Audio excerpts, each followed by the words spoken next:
Yeah, okay. Hey everyone, this is the 2-minute warning. We're going to get started in a moment here. Hopefully you've all seen the media advisory. On the media advisory, there's a number of United States attorneys who are with us today, as well as the Deputy Director of the FBI. Also, Legends' parents are here. And Kansas City Police Chief Rick Smith will also be up here.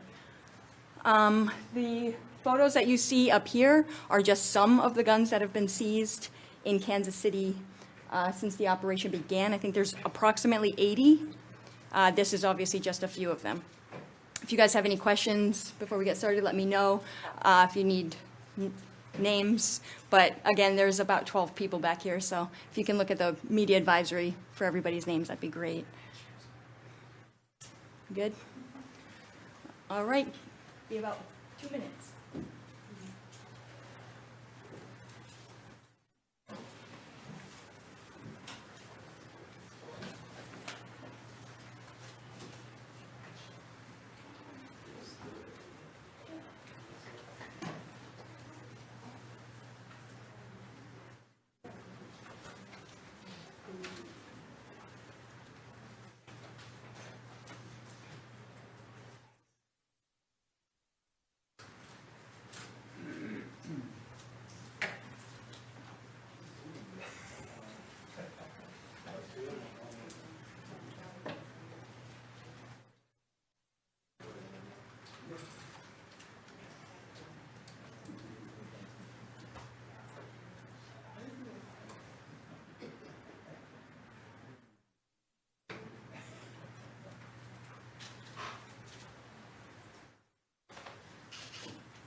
So that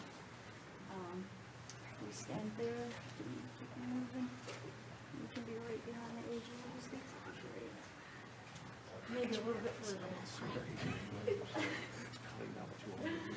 A little bit, just so we don't get hit in there.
Good morning.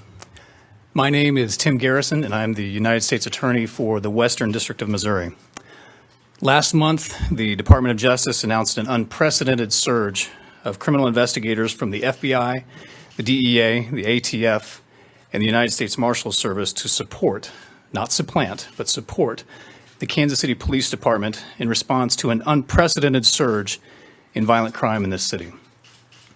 With the enthusiastic support of his grieving parents, the operation was named in honor of 4-year-old Legend Taliaferro, who was senselessly killed as he slept in his family's apartment.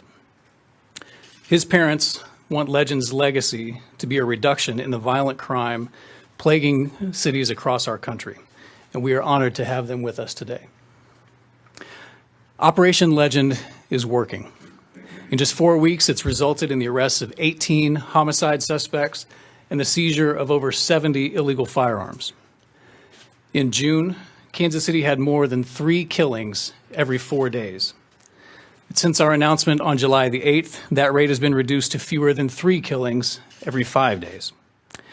Our clearance rate, that is the rate of homicides that are solved and referred to a prosecutor, has increased from 34% on June 1st to 45% today. There is much to be done, but to use the parlance of our day, we are flattening the curve. But this is not about numbers. This is about people. People like Legend, who survived heart surgery as an infant only to be killed by a criminal. His life mattered. It's about people like 8-year-old Brian Bartlett, who was killed in his sleep last August. His life mattered. I know what it means to be the victim of gun violence. When I was 5 years old, I saw my mother shot in a robbery attempt. Violent crime is terrifying. It destroys people, and it destroys communities, and it has to stop. We must have the rule of law. We're grateful here in Kansas City to have these additional resources, and we are gratified to see Operation Legend expand to other cities represented by my colleagues behind me here. It's now my privilege to introduce the Attorney General of the United States, the Honorable Bill Barr, to talk about the impact Operation Legend is having across the country. Attorney General. Thanks. Thank you, Tim, and good morning, everyone. And I'm pleased to be here in Kansas City this morning to give you an update on Project Legend, Operation Legend, one of the most significant law enforcement operations in the Department of Justice.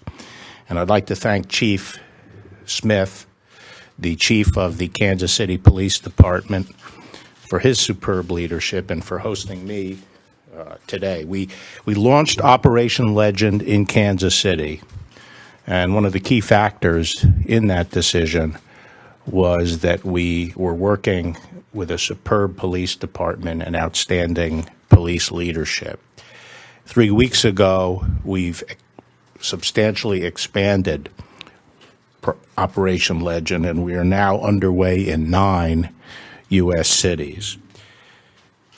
As Tim mentioned, the operation is named for Legend Taliaferro, a 4-year-old boy who was shot while he was asleep in his apartment.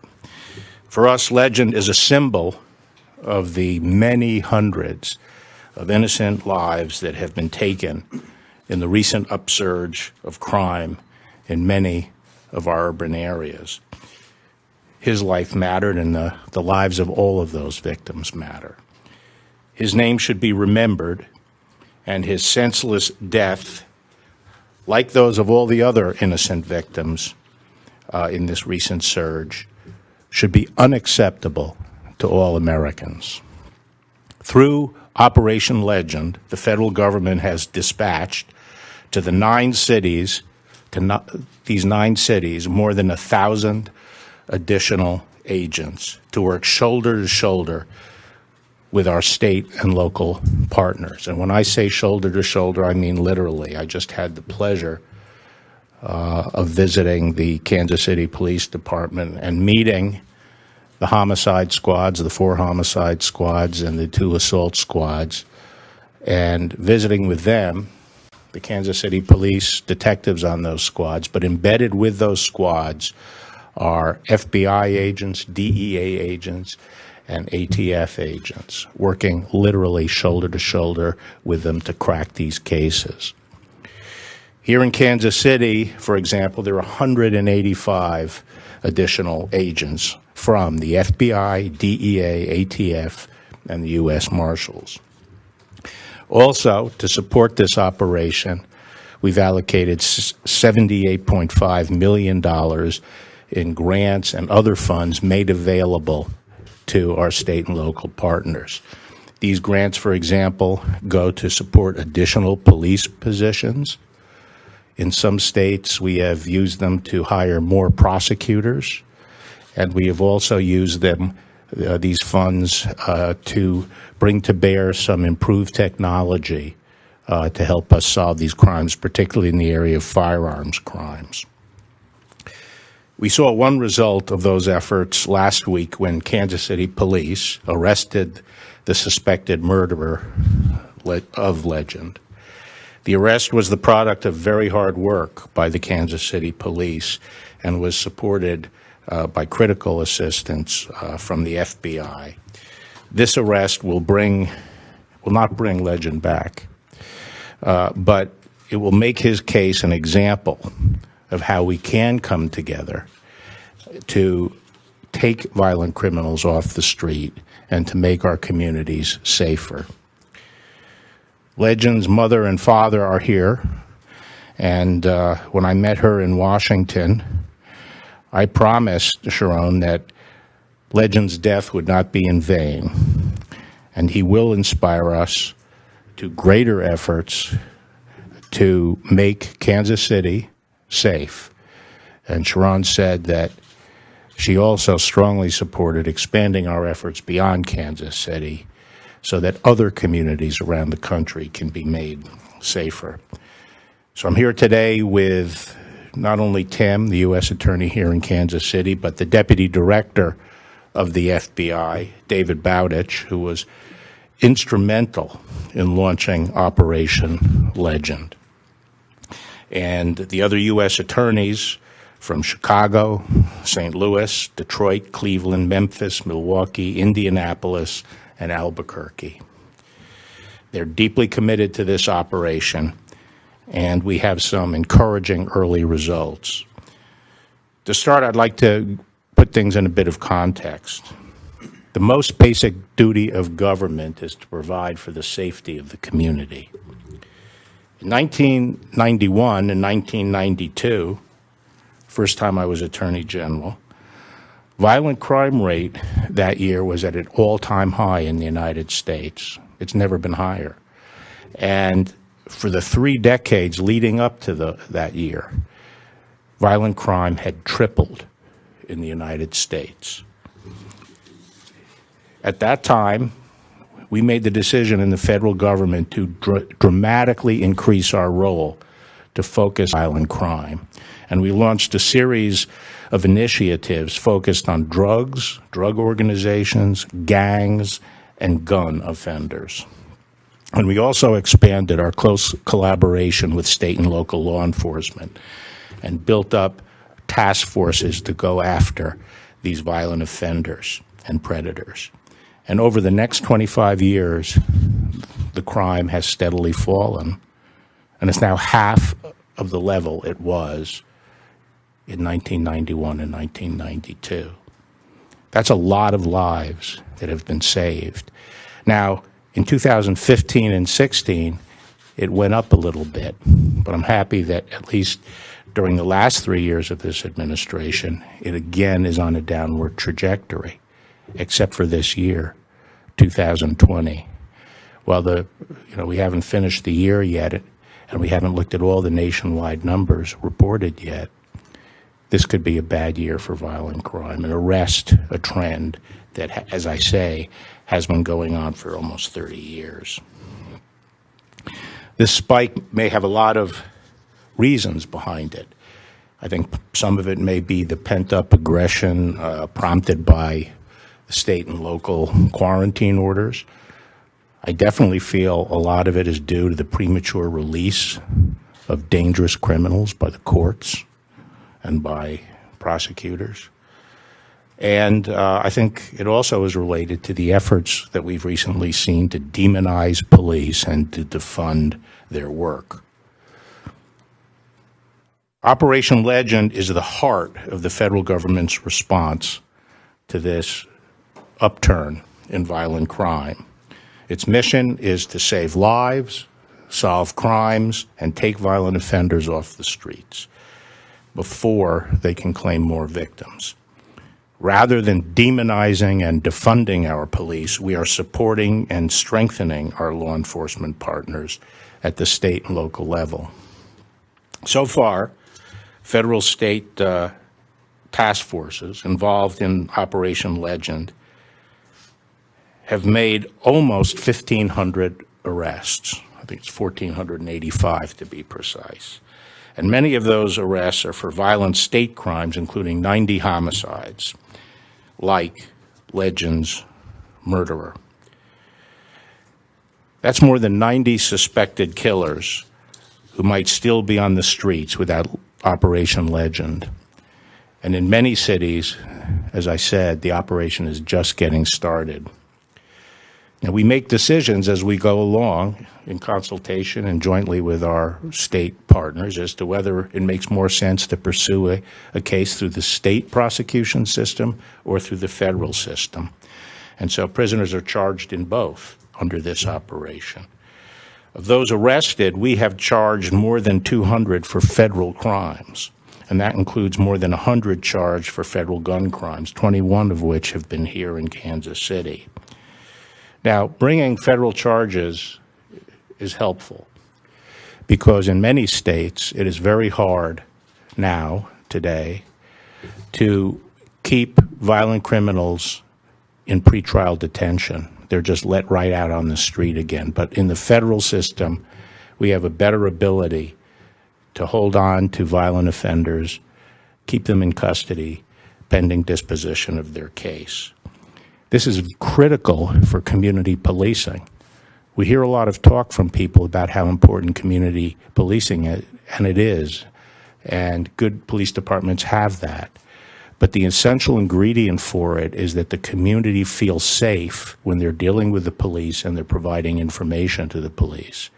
And what typically happens is that where there is no pretrial detention and people in the community feel that the criminals are going to be right back out on the street within hours, they're extremely hesitant to work closely with the police. So this is a very important tool. It's a tool that the states need. But during this period with such high murder rate, we're stepping forward so that we can help keep some of these offenders off the streets. And it's also important because in far too many states, the sentences are too lenient and do not incapacitate these violent criminals long enough and do not provide a deterrent and do not encourage them to cooperate once they're captured. And in the federal system, we have very strong sentences for violent crimes, and that helps us get further information from these offenders. And criminals know that. They know that the federal system means business, and we're putting them out of business of violence in our cities. Our work is just getting started. Well, let me just pause and say there have been a number of photographs of guns appearing on this screen, and one of the important developments of Legend has been the seizure of hundreds and hundreds of firearms in our Legend cities. Here in Kansas City, I think 78 firearms have been seized. And as you can tell, these are not pop guns. A lot of these are high-powered AR-15 type guns with huge magazines, drum magazines. So getting them off the street is saving lives. And we are using very sophisticated ballistic investigation technology to pursue more than 500 leads to solve more gun crimes. So our work is just getting started. There's no more important mission for the Department of Justice than keeping our communities safe. And through this operation, we're going to continue working with our state and local partners to do just that. So now I'd like to ask Chief Smith and Legend's mother, Sharon, if they would like to say a few words. And I'll start with you, Chief Smith.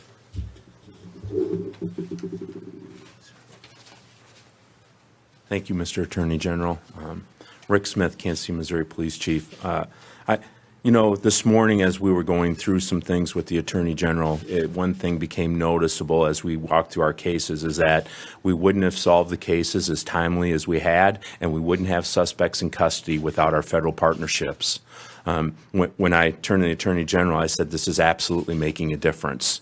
And I hope the message that's sent to our community is that this difference makes, that these arrests make a difference, and it will make a difference on our violent crime rate overall in Kansas City. You know, when we started this operation, I said it's not about the agents that came here, it's about the violence that's occurring. And what we want to do is for the violence to subside. So thank you very much to all the partners who have helped us.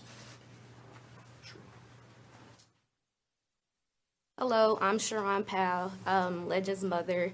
I just want to say thank you for everyone that had a helping hand into solving my son's case. And I also want to thank the community, because I know for a fact we had a lot of tips and help from the community. So I truly appreciate the help that we had. But I want to express that the community, we have to help each other with the other cases that they're working on to help solve. If you have any information, any tips, I think just go ahead and give them a call so we can help solve other murders like my son, because I know we have had a lot of children that was murdered in our city, and as a community we have to come together to help solve the rest of these murders, because this is just the beginning. Yes, I'm beginning to get justice for my son, but I also want to make sure I help everyone out that I can so we can get justice for you guys also. And like I said, I want to thank every single person that had a helping hand into solving my son's case. The blood, the sweat, the tears, I appreciate it. I thank you. And like my family, we all thank you. It has helped and lifted a slight weight off of us. No, we don't have our son back, but at the same time, we do have a light weight lifted off of us, and I appreciate everyone, and I thank you. Thank you, Sharon. So with that, I'm glad to take some questions. Attorney General Barr, Yeah. the majority of homicides in Kansas City and nationwide stem from arguments. So can you elaborate on any federal efforts to address the root causes of crime and specific variables related to crime in an effort to reduce violent crime long-term? Well, there have been efforts addressed to trying to figure out what the root causes of violent crime are and to address them, and they have been going on, for 70, 80 years. The Department of Justice, the enforcement agencies, our primary responsibility is to deal with crime. The social conditions that contribute to crime, the fact that people argue with each other and so forth, is really something that other agencies should be focused on. Now, the police have been called upon recently to do more and more work in areas where other professions and other agencies have sort of let the ball drop. So increasingly, police have to deal with mental illness, homelessness, drug addiction, and they have been taking on that burden to some extent.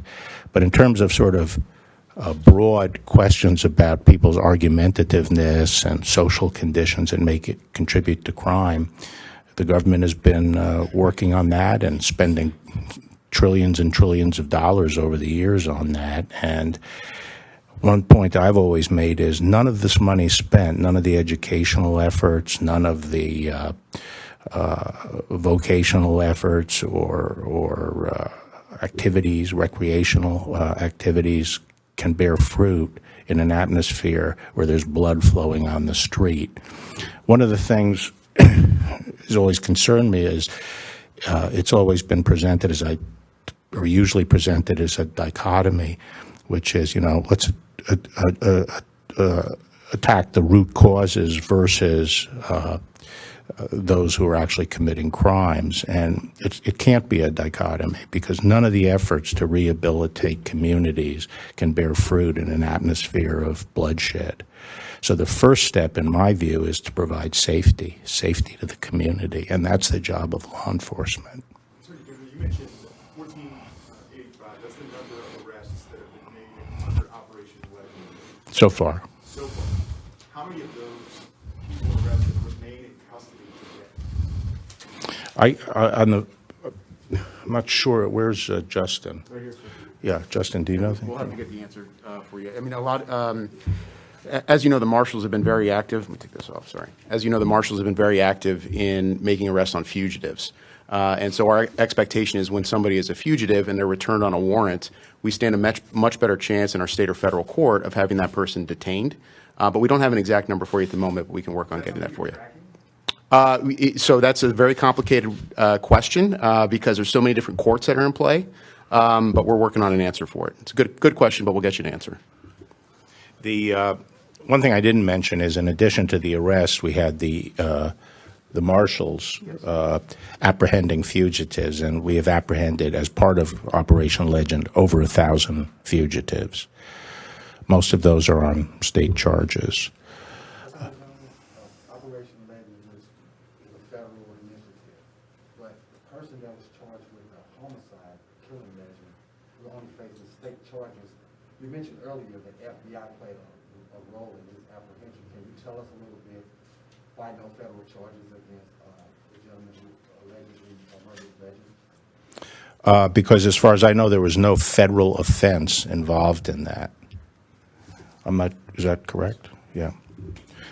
There was no federal, we have, the federal code has a number of laws that if you break it, it's a federal offense, and state law otherwise governs.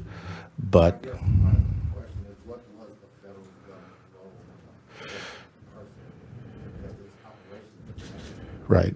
So I'm going to ask the Deputy Director to comment on that. But let me just say generally what I was trying to describe to you is these are task forces where you have both state and federal officers working cases. And then decisions are made as to whether it's better to charge it as a state case or a federal case. So the federal government will assist state law enforcement as they pursue investigations of state cases. And then sometimes it's found out during that investigation that there has been a federal violation as well, in which case we sometimes charge that as a federal. But as to the specifics in that case, my understanding is that both the FBI and the U.S. Marshals assisted the Kansas City Police. I'm not sure whether Chief Smith or Dave Bowdich would address that. Yeah. Well, good question. First off, I think it's important to understand, as the Attorney General mentioned earlier, we work side by side. And when I say we, I'm talking Department of Justice components to include the ATF, the DEA, the U.S. Marshals, and the FBI. We work side by side with state and local detectives across the country in all the major cities and many of the smaller cities. I'm not going to get into specifics of this particular case because it is now going to be adjudicated. What I will say is it's very common for us to, all of us, to conduct surveillances, search warrants, interviews, social media exploitation, general court process, and general investigative techniques as part of our task forces that are both joint and federal task forces. Chief, did you want to add something? No? Okay. Yes. Of the 18 cases that have been arrested on homicides that I think Mr. Garrison mentioned earlier, how many of those have been charged at this point? Tim? 5. It's my understanding that 5 have been charged. General Barr, can you provide any update on the unrest in Portland, whether additional federal resources have been brought in there, and obviously a video of a man being beaten, crashing at a protest has gained some traction online. Is there any federal investigation at this point, or are any DOJ components involved in that? Can you maybe expand a little on that? Yeah. It's my understanding that we now have a suspect in that beating. And in terms of federal resources, there hasn't been any significant change in the federal resources there. I think, the FBI has been providing investigative personnel to help pursue some of the investigations. Out of the 1,500 arrests, how confident are you that you'll be able to have the evidence to ultimately lead to convictions in these cases? Well, I think, I'm pretty confident the evidence will be there, but I think one of the problems we have in the criminal justice system now is revolving door justice. and I think too many criminals.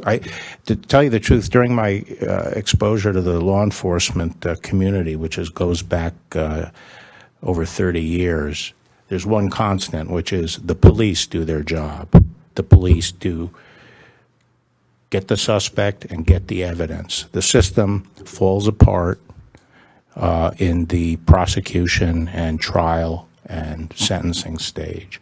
And what's happening these days in the country is we're going back to some of the old practices we followed in the 60s and 70s, where there's revolving door justice and people are not being held. They're not being held before trial when they're dangerous. They're not being sentenced to prison, even though they're violent. So that increasing number of these people have serious criminal history records and they're out on the street. That's the problem. I think if you go to most of these big cities that are experiencing an increase in violent crime, and you go to the police departments, they will know who the shooters are. They will know exactly who the shooters are. And there are not that many of them, relatively speaking. 200, 300. That if you took off the streets, you would more than half violent crime. That's my impression, and I'm now I'm not necessarily talking just about Kansas City. I'm just talking about all the cities generally. You mentioned 1991 and 92, tough on crime. Well, that tough on crime approach led to mass incarceration, mainly black folks, brown folks, Hispanic folks. Why does the DOJ want to go back to that? Well, actually, that's wrong in this sense. I think the mass incarceration has been thrown around, but I was talking about the incarceration of chronic violent offenders, violent criminals, and I hope no one is suggesting that they shouldn't be incarcerated. I think what people refer to as mass incarceration really refers to the harsh, long sentences for minor drug distribution or small amounts of drug distribution, which led to a very substantial increase in the prison population. I'm not talking about that now. I'm talking about getting shooters off the street. Attorney General Barr, you address people who in the community who say that Operation Legend and things like this are an overreach of the federal government. I mean, there were people in Kansas City, including our mayor and one of our congressmen, at one point who were against Operation Legend coming to Kansas City. Can you address those people? Sure. There's been a lot of confusion in the media, some of it not unintentional, confounding two different aspects of law enforcement. One is dealing with civil unrest, rioting, and the other is the classical, traditional work that law enforcement does, finding criminal suspects and prosecuting them. And what Operation Legend deals with is the latter. And we've been doing that in the federal government for decades. As I said, we stepped it up dramatically in the early 90s. But working on violent crime and working with state and local government, that's what the Department of Justice does, and we've done it a long time. And what this is ratcheting it up and targeting at the shooters in selected cities where there's a high homicide or non-fatal shooting rate. I think a lot of that rhetoric came at a time when the narrative, as the press calls it, was in taking shape in Portland, that the federal government was overreaching by going in to suppress demonstrations. And during that, it was in that environment that I think some people made misinformed comments about this law enforcement initiative. We talked about the successes of Operation Legend so far. You all are pulling out of Kansas City, as I understand, in September.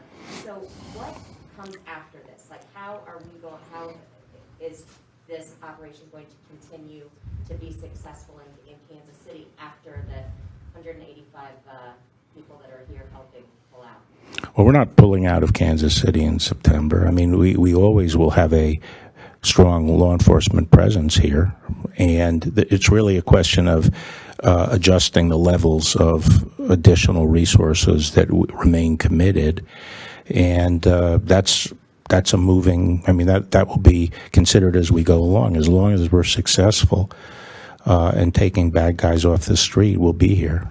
You mentioned the revolving door earlier Mm-hmm. Of the justice system. As I calculated here, you mentioned 1485, that's the number of arrests, but only 200 charged with federal crime. That's about 13.5. No, but that's not the revolving door. That's the decision of where they're going to be charged.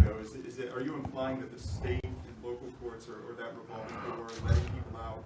Of course, we're in the middle of a pandemic. You know, a lot of these criminals who may be getting arrested may be getting back on the street. I guess it goes back to my earlier question about, are you tracking them? Are you able to track if these criminals that you're arresting are back on the street? Yeah, I haven't aggregated them, so I can't give you an overall figure, but when we talk to the U.S. attorneys in the individual jurisdictions, they have a good idea of which cases in the state system are going to be able to stick, and it varies from state to state. I don't want to comment on the degree of revolving door that exists here. I don't know if the chief wants to comment on it. No, but do any of my colleagues, the U.S. attorneys, do you have any observations about this relating to your own state in terms of how many of these things we're able to, on the state side, we can keep? Yeah. I'll just say this. On the fugitive warrants, these warrants that are where we're making arrests on these warrants, these are violent criminal warrants, right? So these are people who are charged with aggravated assault or homicide, or very serious crimes. Those tend to be cases that are good candidates for bail in any court system when you're trying to seek detention. When you've returned a fugitive to a court system where they're charged with a homicide or an aggravated assault, you got a pretty good argument for detention. Certainly in Ohio, that would be the case, which is where I'm from. I'm the U.S. attorney in Cleveland. Many of these other arrests are fresh state arrests that are made on the same kind of crimes: aggravated assaults, illegal possession of a firearm, large-scale drug trafficking. That's what we're looking at. So those are cases that, on average, are going to stand a much better chance of detention. In Ohio, really in many other court systems, you'd have a pretty good shot at detention. But I can only speak for Ohio. Sir. I have a question for Chief Smith. One more question for Chief Smith. Okay. Chief Smith? Yeah. Chief, record pace of homicides here, low clearance rate, the federal government is here helping you, say they help you. What does that say about the local police efforts to clear homicides here in the city? Do you want to take that? Well, first of all, our clearance rate, I think this morning is around 60-some%. So I think we're right about the national average, maybe a little bit more. I think what we're seeing here with our assistance is we're getting things done more timely. Things that would take us more time due to resources and manpower wouldn't happen as quick. And just forensically, all kinds of things, analyst staff, other things that are helping us out make the system and our investigations move so much faster than they would have if we did not have the help. Last question.